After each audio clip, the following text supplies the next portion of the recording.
President Trump vetoes the RINOs and the Democrats' bad foreign and domestic policy, and he also calls out foreign aid and Iran. This is the end of Hour 1 of the Jesse Lee Peterson Show. It is Thursday, December 24th, 2020. Stay tuned for Hour 2. Jesse Lee Peterson will be right back. But first, Hake news, not fake news. Trump vetoes a defense spending bill and calls it a gift to China and Russia. According to the Epoch Times, President Trump has vetoed the National Defense Authorization Act, the NDAA, because it fails to remove Section 230, the liability shield that protects so-called social media companies, among other reasons as well.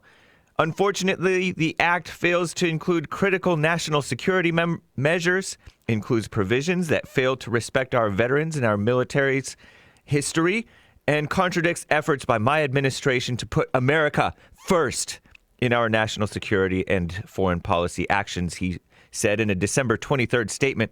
It is a gift to China and Russia. The NDAA, the president said, fails to make changes to Section 230 of the Communications Decency Act, a 90s bill, which even though both Republicans and Democrats have called for it to be repealed. Conservatives said that it enables social media companies such as Twitter and Facebook to engage in censorship of dissenting views.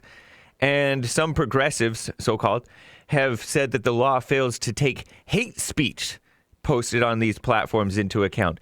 We should deport those anti-First Amendment so-called progressives, right? Trump said the 1996 law must be repealed because it allows the spread of foreign disinformation online and making it a serious threat to our national security and election integrity. True.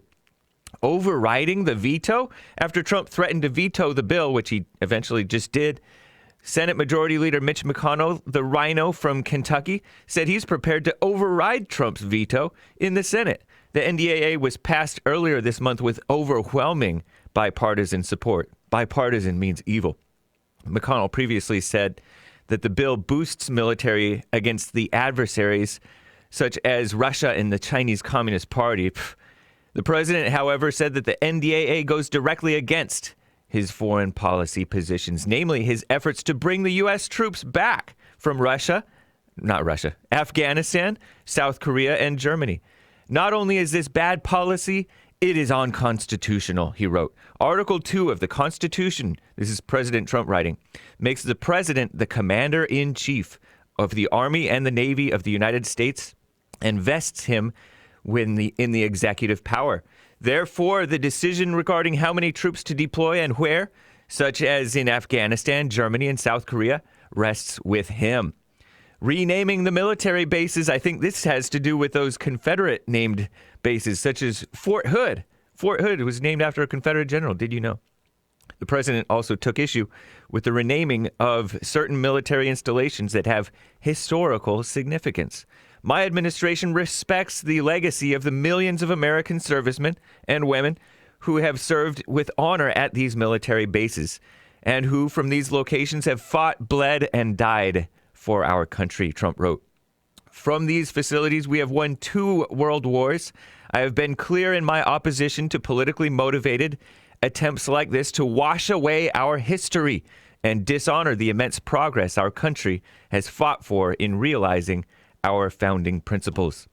Senator Rand Paul of Kentucky, who voted against the $732 billion bill, said that he would work to slow down the vote after Trump's veto. Nice. I am very much opposed to the Afghan war. This is Rand Paul talking. And I've told them that I'll come back to try to prevent them from easily overriding the president's veto. By the way, Trump on foreign aid, the Epoch Times reports that President Trump retweets his 2014 joke about aliens, meaning from outer space and government spending. I hope we never find life on other planets because there's no doubt that the U.S. government will start sending them money. The June 4th, 2014 tweet reads.